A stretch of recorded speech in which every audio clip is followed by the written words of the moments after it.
그죠? 그래서 예전에 여름방학 때 했었던 부분이긴 한데 잘 기억이 나실란가 모르겠어요. 여기가 일단 외계행성 탐사 방법 지금 설명할 내용이 이번 기말고사 범위에서 물론 백신고는 범위가 어떻게 될지 모르겠지만 보편적인 2학기 기말 범위에서 가장 어려운 부분이지 않을까, 좀 어려워하지 않을까. 문제도 그렇고 내용도 그렇고 그런 부분인데 일단 외계행성 탐사 방법이라고 하는 것은 우리는 일단 이 단원 자체에서 말하고자 하는 것은 외계 행성을 찾고 외계 생명체를 찾고자 하는 거예요. 그러니까 생명체는 일단 행성에 살고 있을 거니까 별보다는 행성을 찾고 그 다음에 생명체가 살 수 있는 조건을 조금 논해보자라는 건데 실질적으로 이제 이 단원에서 말하고자 하는 단원의 어떤 근본적인 어떤 이유보다는 문제에서 사실은 그냥 물어보는 것으로 문제를 위한 문제들이 많이 출제가 되고 있어서 좀 학생들 여러분들이 좀 어려워할 것 같은데 각설하고요. 자, 외계행성 탐사 방법은 크게 세 가지가 있어요. 크게 세 가지. 도플러 효과라고 하는 것을 이용하는 방법. 그 다음에 식현상을 이용하는 방법. 횡단법이라고 합니다.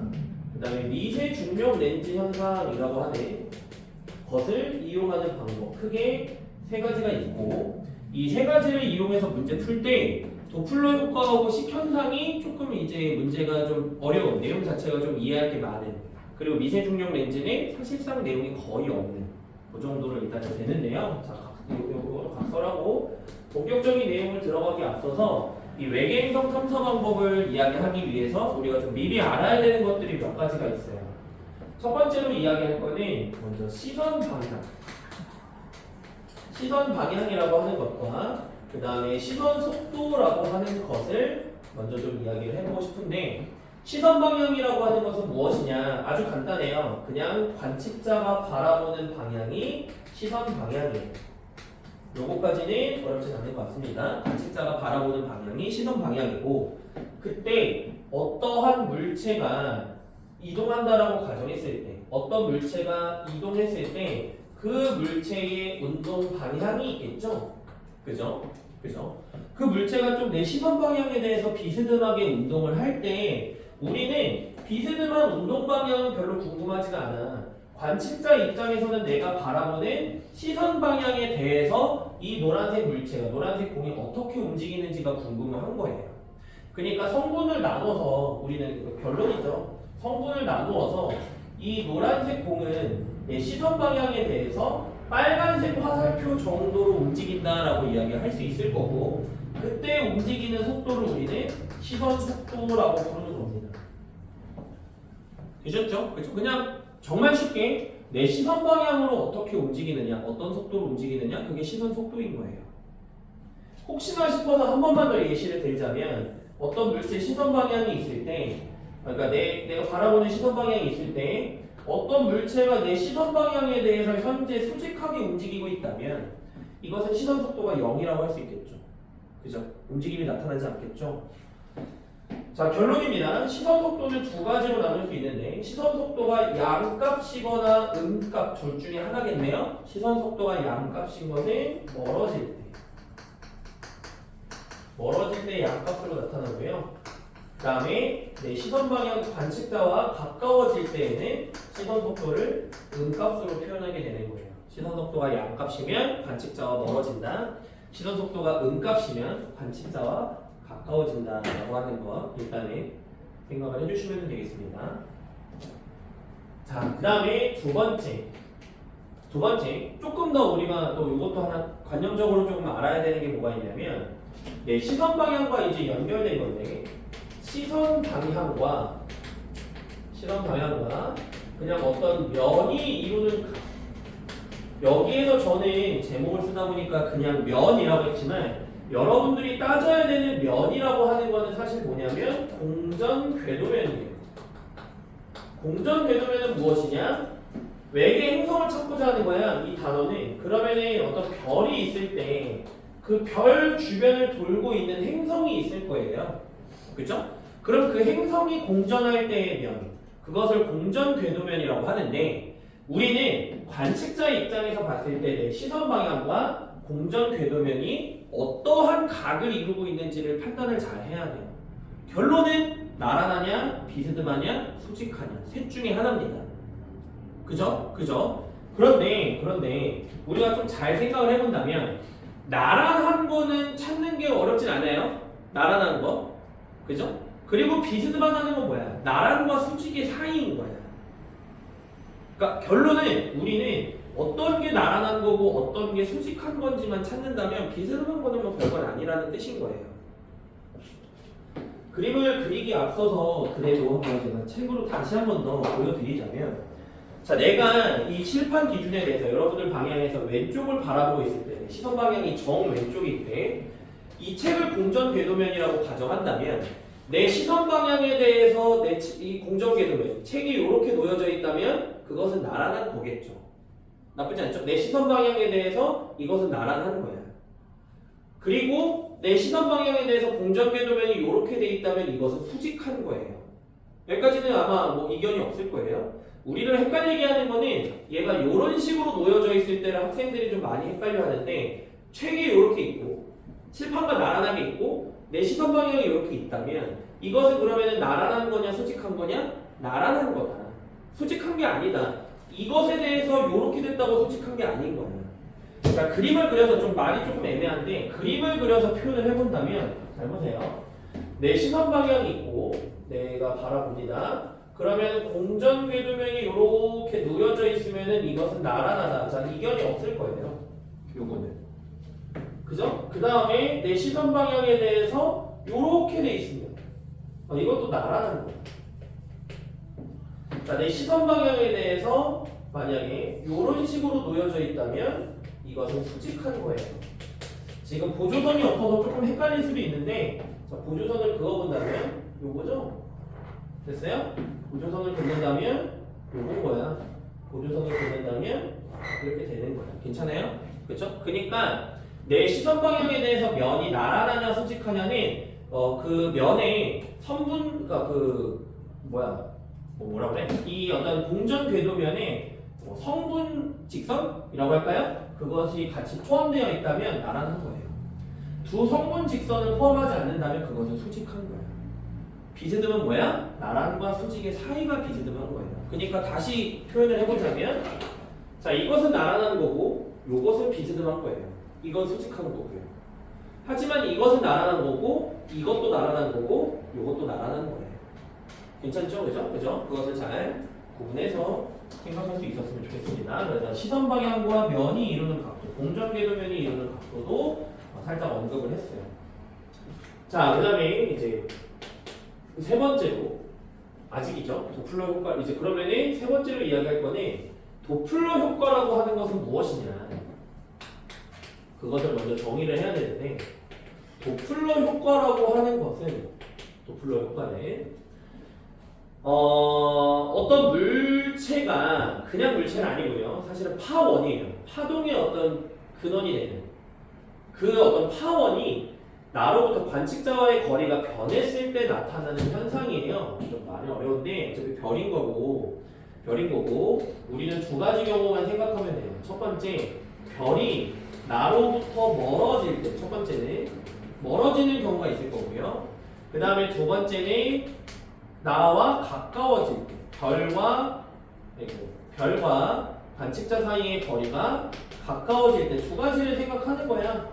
관측자가 이렇게 서 있는데 어떤 별이 멀어지는 경우, 가까워지는 경우 두 가지를 생각하는 거예요.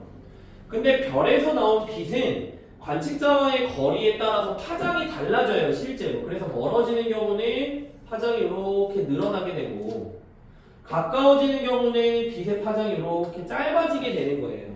어렵진 않죠? 그렇죠? 그러니까 멀어지는 경우는 우리는 파장을 이렇게 표현을 했잖아. 람다가 증가하는 거야. 가까워지는 경우는 이렇게 된 거죠? 람다가 줄어드는 거예요. 정리를 해봅시다. 멀어지는 경우는 그럼 어떻게 되는 거예요? 멀어지는 경우는 멀어지는 경우는 빛의 파장이 길어졌어. 파장값이. 그에 따라서 그럼 빛의 에너지는 어떻게 되는 거예요? 줄어들게 되는 거예요. 빨주노 쪽 하나 적색과 청색이 있을 때 에너지가 작은 빛은 적색 쪽이겠죠. 우리는 그래서 이렇게 적색 쪽으로 치우치는 걸 보고 적색편이라고 부르고요. 제가 하나를 깜빡했네요. 시선 속도는 멀어질 때의 시선 속도는 양값이 되는 거겠죠. 그래서 파장이 시선 속도가 양값일 때 빛의 파장이 길어지고 빛이 가지고 있는 에너지가 줄어들고 그런데 적색 편의가 나타난다. 적색 쪽으로 치우친다는 거예요. 가까워지는 경우는 어떻게 되는 겁니까? 가까워지는 경우는 시선 속도가 음값일 때일 거고 시선 속도가 음값이라는 거는 가까워지는 거고 그러면 파장은 짧아지면서 빛의 에너지는 증가하게 되겠죠. 청색 쪽으로 치우친다라고 해서 우리는 그것을 청색편이라고 부를 건데 선생님 적색편이 청색편이가 뭐예요? 그래서 도대체 별이 조금 더 붉게 별이 조금 더 푸른색으로 보인다라는 거야.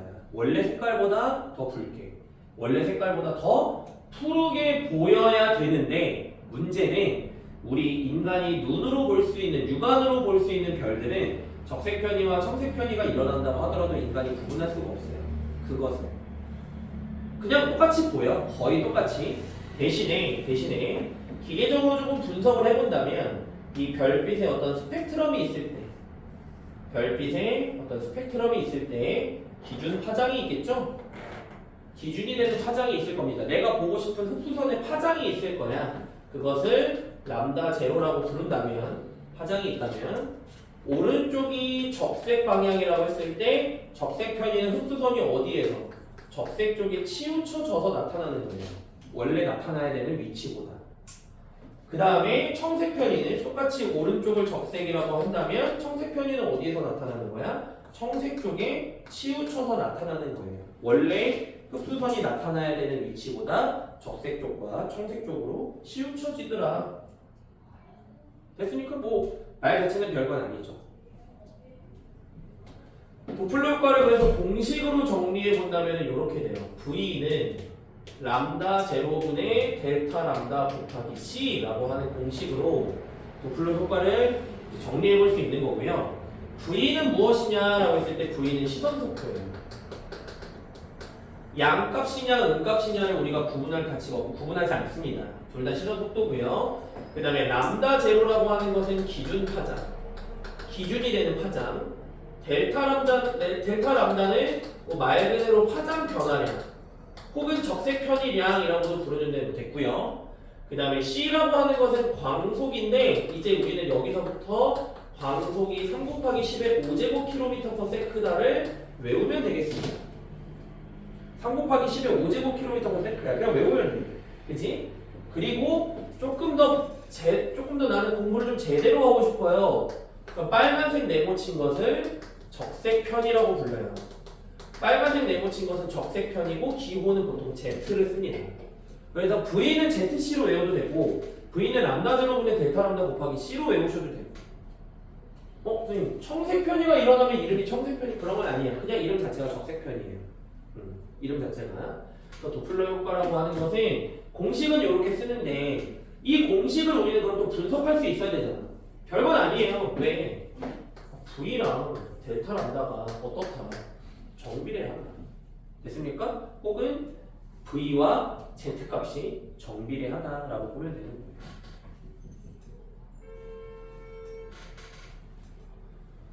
자, 여기까지는 그래서 일단은 됐는데 도플러 효과까지 그죠? 기초적인 도플러 효과가 무엇이냐 이제 설명을 했는데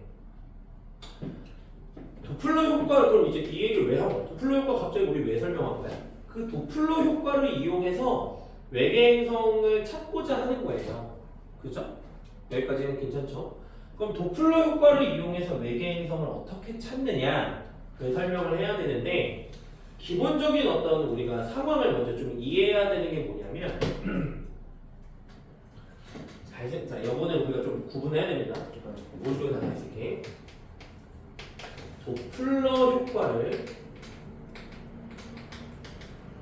이용하는 방법. 외계행성을 찾을 때 도플러 효과를 이용하는 방법. 이때 우리가 먼저 이해해야 되는 건 당연하지만 별 주위를 행성이 돌고 있는 거죠. 별 주위를 외계행성이 돌고 있는 건데 그때 어떤 위치적인 것을 좀 더 설명을 해보자면 자, 별이 있어요. 우리는 앞으로 이 별을 뭐라고 부를 거냐면 중심별이라고 부를 겁니다. 중심별. 괜찮죠? 그리고 그 중심별 주변을 공전하는 외계 행성인데 그냥 행성이라고 할게요. 외계 행성 하면 너무 기니까. 행성이 중심별 주위를 공전한다.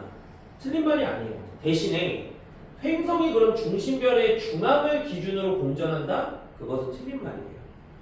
행성은 중심별 주위를 돈다라는 말은 틀린 건 아니지만 행성이 공전하는 것에 대한 중심은 다시 얘기할게요.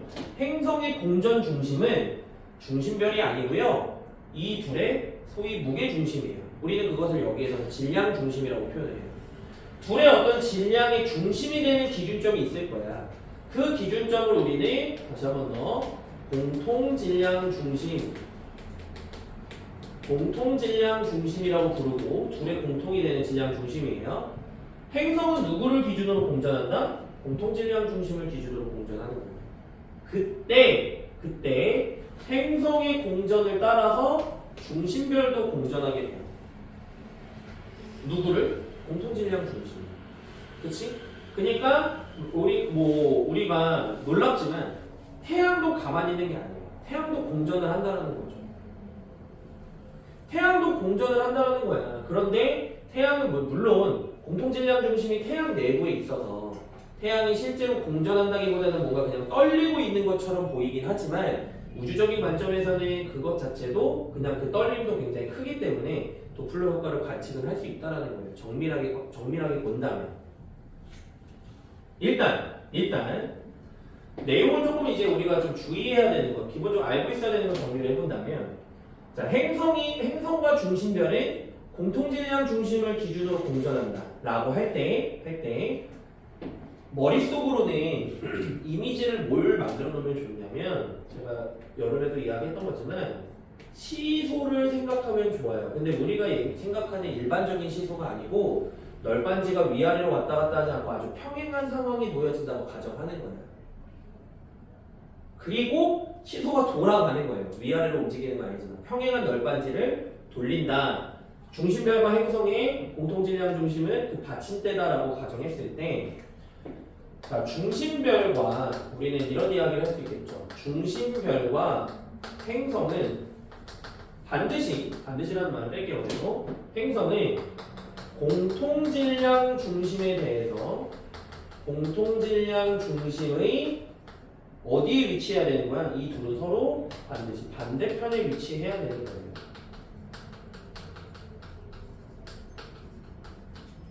중심별과 행성은 공통질량 중심의 반대편에 위치해야 되는 거예요. 시소인데 같은 쪽에 있으면 말이 안 되겠지. 그러면은 이 조건을 만족시키기 위해서 반대편에 위치하기 위해서는 그들의 공전 속도, 일단 첫 번째로 공전 방향, 그 다음에 공전 주기가 항상 동일해야 되겠죠? 다르면 안 되겠죠. 외계행성 한 바퀴 돌았는데 중심별은 2분의 1바퀴만 돌고 말이 안 되잖아. 같은 쪽에 있을 거 아니야. 그죠? 그러면 안 되기 때문에 항상 공전 방향도 그렇고요. 공전 주기도 그렇고요. 똑같아야 돼요. 완전히 똑같아야 돼요.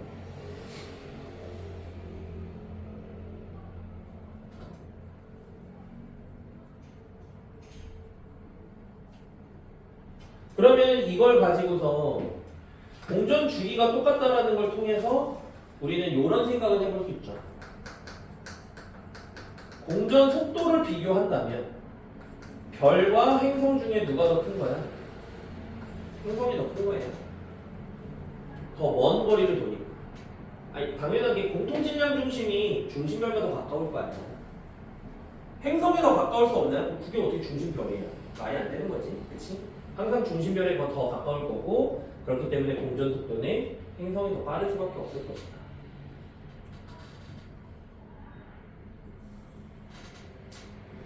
됐나요? 여기까지.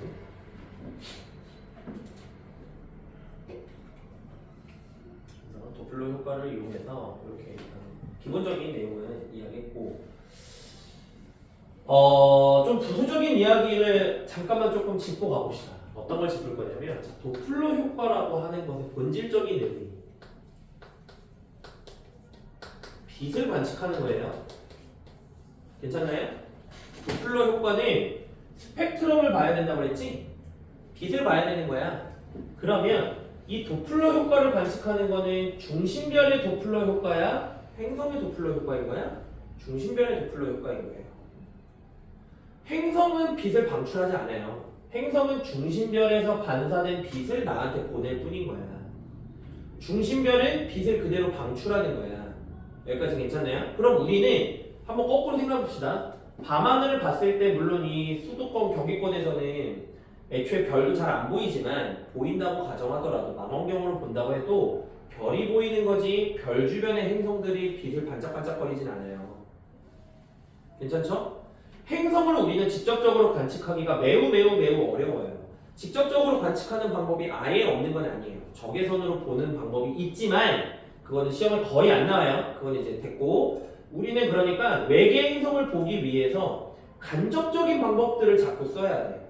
그 중에 하나가 도플러 효과인 거고 중심별을 내가 보고 있는데 얘가 자꾸 중심별이 가만히 있는 게 아니라 얘가 자꾸 도플러 효과가 나타나는 거야. 반복적으로. 중심별에서 도플러 효과가 반복적으로 나타난다는 것은 청색편이와 적색편이가 반복적으로 나타난다는 것은 중심별이 무언가를 공전하고 있다는 거고 중심별이 무언가를 가만히 있는데 혼자서 공전할 수 없으니까 무언가를 공전한다는 거는 외계 행성을 가지고 있겠구나가 되는 거죠. 괜찮은 거죠? 여기까지. 그치? 조금 이제 그래서 우리가 착각하면 안 되는 게 도플러 효과가 나타나는 건 중심별이다. 행성이 아닌 것이다. 자, 거기까지 이야기했을 때 그러면은 이제 조금 더 문제에 조금 더 가깝게 설명을 해볼게요. 내용을. 도플러 효과를 이제 우리가 좀 일반적으로 그림을 표현했을 때에는 이렇게 원을 두 개 그려요. 원을 두 개 그립니다. 그리고 이렇게 어떤 뭔가 가상의 선을 두 개를 수직한 두 선을 긋는데 정해진 건 없지만 저와 그냥 맞춰서 학습을 하실 때 저랑 맞춰서 그리시면 될 것 같아요. 보통 아래쪽에 시선 방향을 둬요. 자, 위에 있는 이 동그라미 두 개는 뭐냐면 각자의 공전 궤도입니다. 가운데는 공통 질량 중심이 있는 거고요. 가운데에 위치한 별은 공통 질량 중심인 거고 각자 별과 중심별과 그죠? 중심별과 그 다음에 행성의 공전 궤도를 그린 거예요. 뭐 그들은 항상 서로 반대편에 위치는 하겠지, 그치? 그건 뭐 됐고. 그리고 그 공전을 한다라고 했을 때 이것도 그냥 설정을 해버린다면은 반시계 방향으로 공전하는 걸 보통 그리세요. 반시계 방향에다가 6시 방향, 시선 방향 놓고서 상상을 하는 것이 국룰이에요. 그게 가장 보편적이야. 근데 뭐 싫은데? 시선 방향 딴 데 놓고 싶은데? 그거 뭐 자기 마음인 거지. 그치? 근데 일단은 그렇고요. 이런 상황에서 이제 중심별의 위치를 좀 몇 개 찝어볼게요. 나의 시선 방향에 대해서 뭐 아니면 그림상 6시, 3시, 12시, 9시 이렇게 이제 3개를 이제 놨습니다. 4개죠. 놨어요. 그러면 이 중심별이 실질적으로 운동하는 방향을 화살표로 나타냈을 때 노란색 화살표 방향으로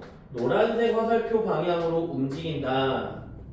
그죠? 순간적으로는 그거는 생각하는 게 어렵진 않을 거고 다시 중심별의 이 각자의 위치에서 노란색 화살표 방향으로 움직일 거예요. 알파벳을 찍어보면은 A, B, C, D, E라고 A, B, C, D를 붙였을 때 우리는 좀 이렇게 정리해 볼 수 있겠죠. 오른쪽 A, B, C, D 위치에서 첫 번째 시선 속도를 정리를 해본다면 시선 속도는 어떻게 되는 거예요? 노란색 색깔 A에서 0인 거예요. 괜찮아요? 0이야.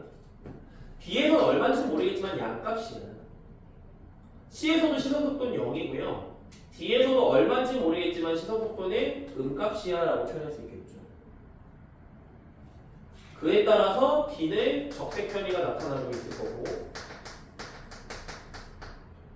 D는 청색 편의가 나타나고 있겠죠.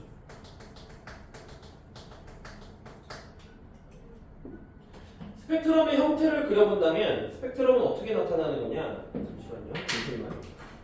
스펙트럼은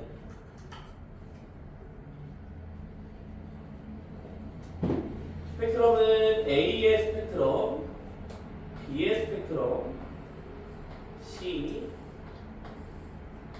D를 대략적으로 이렇게 그렸고요.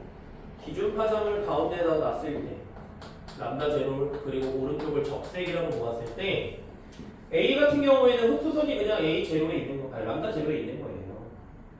B 같은 경우에는 조금 커진 상황이고 C, D가 되는 거죠. 그래서 우리는 분필로서 조금 흡수선의 위치를 표현해 본다면 중심별이 A, B, C, D로 공전함에 따라서 흡수선의 위치가 A, B, C, D 이렇게 왔다 갔다 하는 거지. 그치?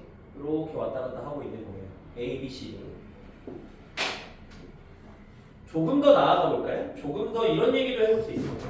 시선 속도와 델타 람다가 비례하다라고 아까 했던 거 기억나세요?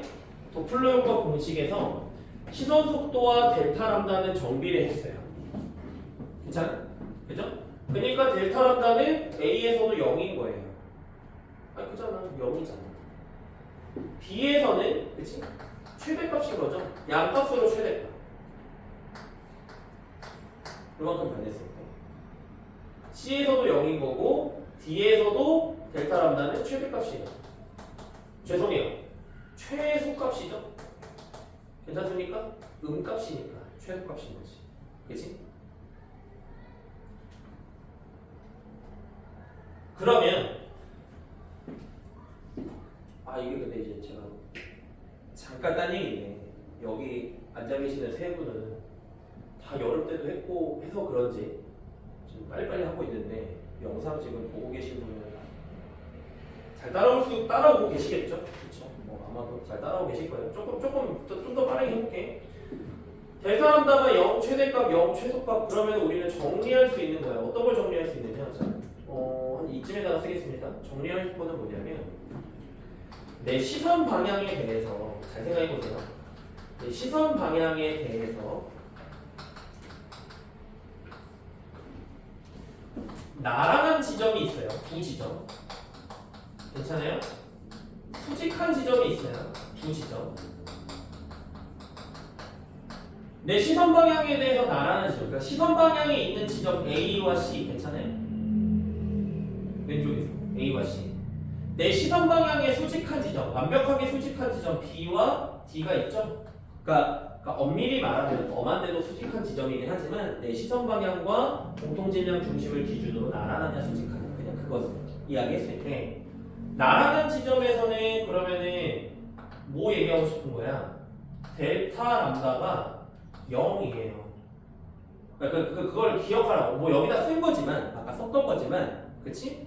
델타 람다의 절대값이 0인 거고 여기서는 최대값인 거예요. 나라는 지점 꼭 왜요? 나라는 지점이 어디고 수직이 아니요. 그러니까 내가 나란하다고 표현했는데 그냥 시선 방향에 있는 거. 시선 방향에 위치한 지점. 수직한 지점은 내 시선 방향에 수직인 선에 위치한 지점. 그러니까 공통질량 중심을 지나는 어떤 선 여러 가지 선 중에서. 되셨죠? 그죠? 그 말은 조금 제가 뺐습니다.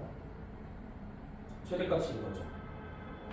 요거 문제는 제가 좀 미리 언급을 하는데 내용 설명 중이긴 하지만 내신에서도 좀 자주 나오는 게 애매한 위치를 주고 자 그냥 예시를 그냥 해볼게요. 자 이런 거 우리가 그러면 문제 풀 때 아직 아무런 내용도 배운 게 거의 없지만 자 예를 드는 거예요. 내 시선 방향이 있고 P라고 하는 애와 Q라고 하는 애가 있어요. 자 그냥 보자마자 P 지점과 Q 지점에서 시선 속도는 누가 더 커? 시선 속도의 크기라고 한다면 P가 더 큰 거죠. 그죠? 공전 방향도 알 필요도 없어. 왜? 수직에 가까우니까. 얼마인지는 우리는 궁금한 건 아니에요. P는 수직에 가깝고요.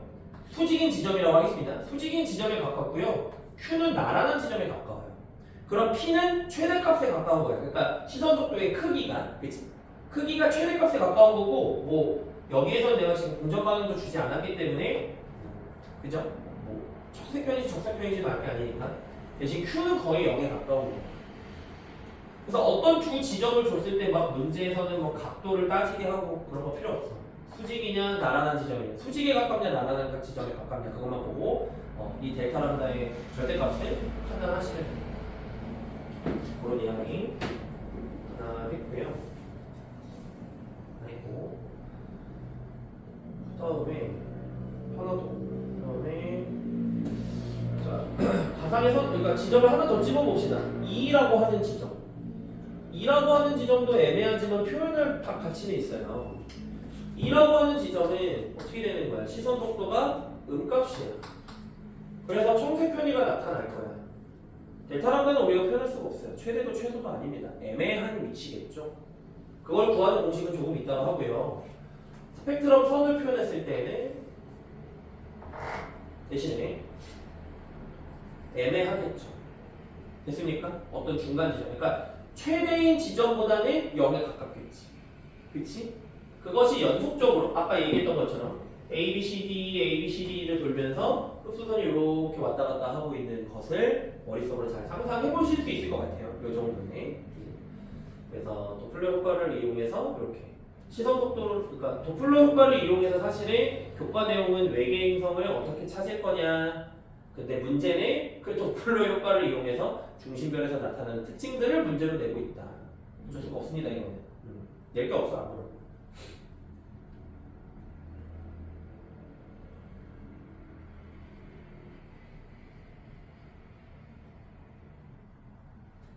그래프를 하나만 조금 더 그려보자면요. 이 그래프 좀 이야기하고 좀 또 문제풀이와 관련된 이야기 하고 나면 끝날 것 같은데 잠깐 쉬었다 갈 텐데. 세로축은 시선 속도예요. 당연히 양값이고 음값을 나타낸 겁니다. 그죠? 그리고 각 지점들은 애매하게 그냥 찍을게요. A, B, C, D, E, D, A, B, C, D, A. 괜찮죠? 그죠? A, B, C, D, A. 2는 뭐 애매한 위치니까. 시선 속도를 표현해 본다면 어떻게 되는 거야? 시선 속도는 요렇게. 잘 그릴 수 있을까요? 자, 요렇게 되는 거예요. 연결시키면 요렇게 가겠죠. 연결시키면 요렇게 가겠죠. 각자의 지점은 여기는 이제 D가 될 거고 여기는 B가 되겠죠. 자, 말하고 싶은 거는 뭐냐면은 잘 보세요. A에서 C까지, A 지점에서 C까지는 시선 속도가 양값이야. 그걸 통해서 우리는 무엇을 알 수 있는 거냐면 A에서 C까지로 봤을 때 A에서 C까지는 적색 편의가 나타나는 구간이에요. A에서 C까지는 적색 편의가 나타나는 구간이야. 왜? 시선 속도가 양값이니까. 멀어지는 두 중이니까. 그리고 C에서 A까지는 반대로 청색 편의가 나타나는 구간이에요. 왜? 위에 그림을 보는 것도 나쁜 건 아닌데 그래프로 생각하는 게 사실 더 쉬워요. 그래프도 머릿속에 완전히 넣어둔다면 C에서 A까지는 시선 속도가 음값이니까 청색 편의인 거예요. 좀 밑에 많이 쓰겠습니다. 자, 그러면 B에서 D까지는 뭐야? B 지점에서 D 지점까지는 적색 편이었다가 청색 편이로 바뀌는데 대신에 B에서 D까지는 파장이 줄어드는 중인 거죠. 흡수선 파장의 길이가. 괜찮아요? 그쵸? 시선 속도가 제일 클 때가 흡수선 파장이 제일 길 때야. 제일 짧을 때. 그 다음에 D에서 B까지는 흡수선 파장이 길어지는 중인 거죠. 그래서 문제에서 이제 여러분들을 낚는 요소들이 뭐 있냐면 흡수선 파장이 어디에서 최대냐. 그러니까 무슨 얘기냐면 적색 편의일 때 흡수선 파장이 계속 길어지는 게 아니에요. 그러니까 다시 정리해볼게. B에서 흡수선 파장은 제일 길어. 그래서 우리가 그냥 머릿속으로 B에서 C까지도 그죠? 예를 들면 어떤 P라고 하는 지점이 있다고 칩시다. P 지점에서 적색 편의가 일어나는 건 맞아. 그럼 P 지점에서 흡수선 파장이 길어지는 중이야? 그건 아닌 거야. 기준 파장보다 긴 거고 기준 파장에 가까워지고 있는 중이에요. 그러니까 P 지점에서는 흡수선 파장은 짧아지고 있는 중인 거죠. 적색 편의는 일어나지만. 둘을 구분할 수 있겠죠? 적색 편이냐 청색 편이냐랑 흡수선 파장이 길어지는 중이냐 짧아지느냐는 다른 거다. 그거를 이제 근데 그때그때 뭐 막 생각하는 건 나쁜 거 아닌데 그래프로 그냥 이렇게 그냥 정리해버리면은 그런 거 없습니다. 한 번만 더 얘기할게요. B에서 D는 감소하는 구간, B에서 D는 이렇게 줄어드는 구간, D에서 B는 이렇게 늘어나는 구간이죠. 그냥 그래프로 대응해서 생각하는 거예요. 그게 제일 쉬워요.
일단 어느 정도 정리가 해줬을 것 같고 왼쪽을 조금만 지우고 여기를 조금 지우고 몇 가지만 좀 더 설명하고 괜찮다 한번 가봅시다.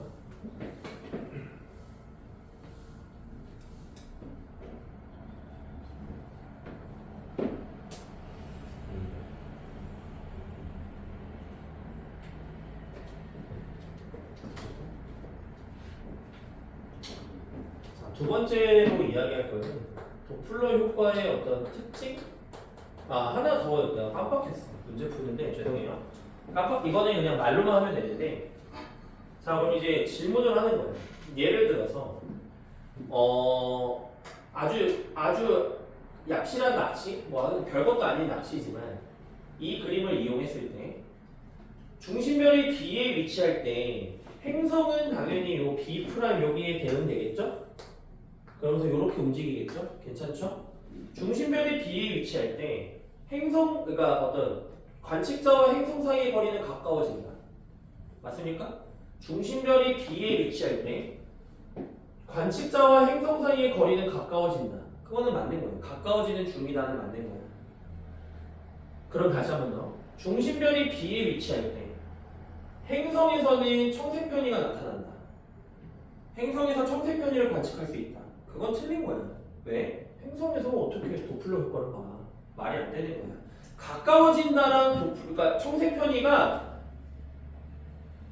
광원에 대해서 대응되는 말인 거지 행성은 아닌 거예요. 그러니까 뭐 말을 그러니까 무슨 말인지 이해했을 거야. 행성은 도플러 효과 관련돼서 물어보면 전부 다 아닌 거예요. 이거는 고2 내신에서는 이렇게 말이 나와. 아껴주기 좋죠, 학생들이. 아직 이제 여러분들은 이제 아직까지 애기잖아, 고2니까. 정주영 씨가 그렇게 고개를 격하게 끄덕이시네.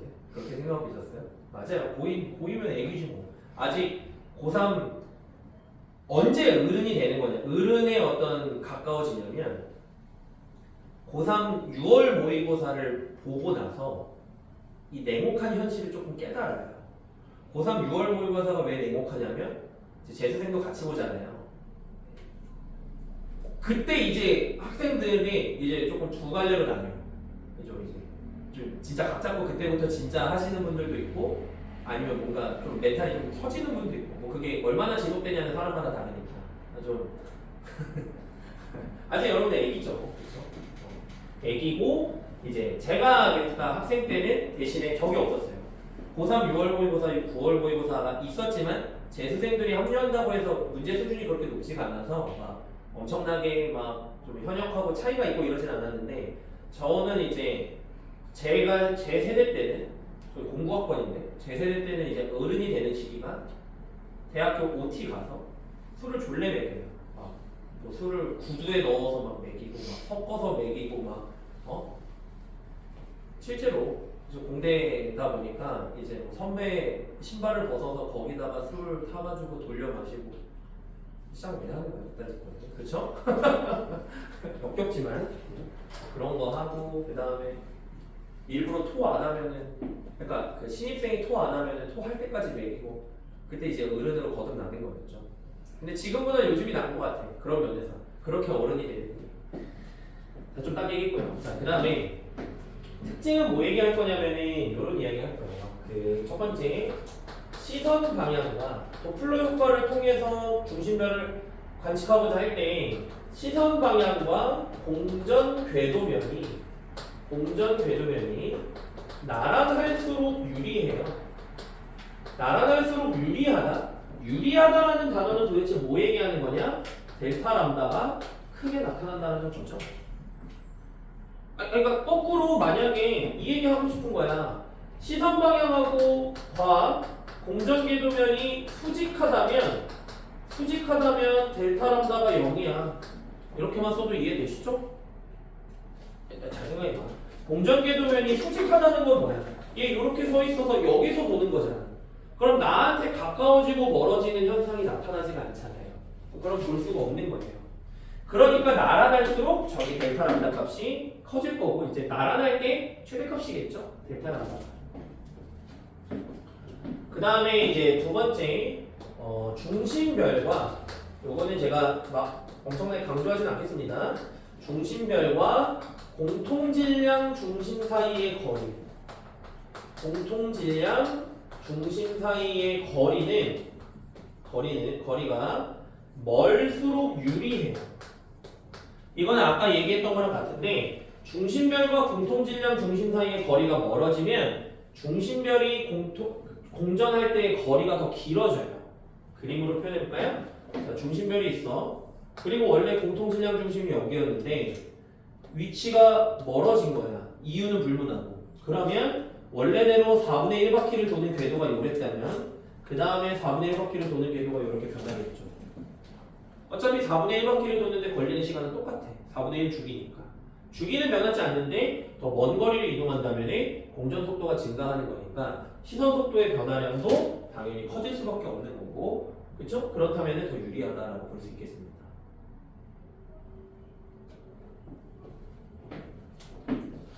이건 말로 하겠습니다. 멀어지는 효과는 언제 나타나냐면 행성의 질량이 커졌을 때, 혹은 중심별과 행성 사이의 거리가 멀어졌을 때. 근데 이거는 학교마다 조금 뭐 강조하는 부분들이 달라서 이건 그냥 이렇게만 이야기할게요.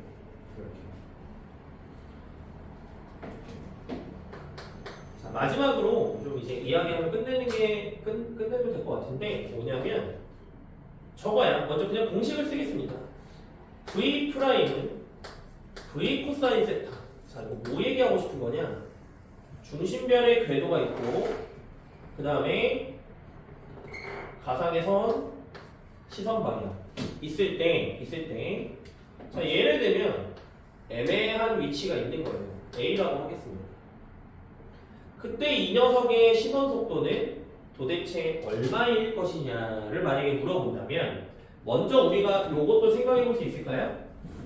B 지점과 D 지점에서, 특히 B 지점에서 시선 속도는 공전 속도예요. 이거 괜찮나요? B 지점에서의 시선 속도는 그대로 그냥 공전 속도야. 괜찮지? 그치? 그때 V'이라고 하는 것은 시선 속도, 특정한 지점에서 시선 속도고요. V는 공전 속도. 그 다음에 코사인 세타 할 때 세타는 누구를 기준으로 하냐면 A 지점에서 공통질량 중심으로 선을 그었을 때 세타 값. 조금 더 자세히 얘기를 해볼까요? 조금 더 크게 그릴까? 조금 더 크게 그릴게. 세타가 도대체 뭐냐? 일단 중심별의 공전 궤도, 공통질량 중심 이렇게 있을 때 A라고 하는 녀석이 있으면 요것을 저는 세타라고 해요. 세타는 뭐냐면 세타는 시선 방향과 중심별과 공통질량 중심을 연결한 선이 수직인 선에 대해서 이루는 각이에요. 그치? 시선 방향과 수직인 선에 대해 이루는 각. 그냥 이렇게 쓰겠습니다. 그러니까 요거하고 얘의 각도 그거 코사인 세타로 구해요. 증명을 해야 될까요? 굳이 안 해? 알겠습니다. 여러분들이 또 나를 못 믿는 눈치. 좋습니다. 자, 이때 요만큼이 내 시선 속도 v 프라임이 되겠죠? 노란색은 v가 되는 거고, 괜찮죠? 여기는 수직이죠? 그죠? 요렇게도 수직이죠? 다 나온 것 같아. 세타 90 세타 90 세타. 그치? 그치? 그러면 v 프라임은 v 코사인 세타. 그렇게 하면 되겠죠. 그래서 조금 애매한 각도에서도 우리가 시선 속도를 구해볼 수는 있다. 문제에서 이제 뭐 루트 2배냐, 루트 3배냐, 뭐 2루트 3배냐 이런 거 물어보면 할 수 있다라는 거죠. 그죠? 됐습니까? 혹시 질문 이해 안 돼? 없나요? 좋습니다. 저희 잠깐 쉬었다 가겠습니다.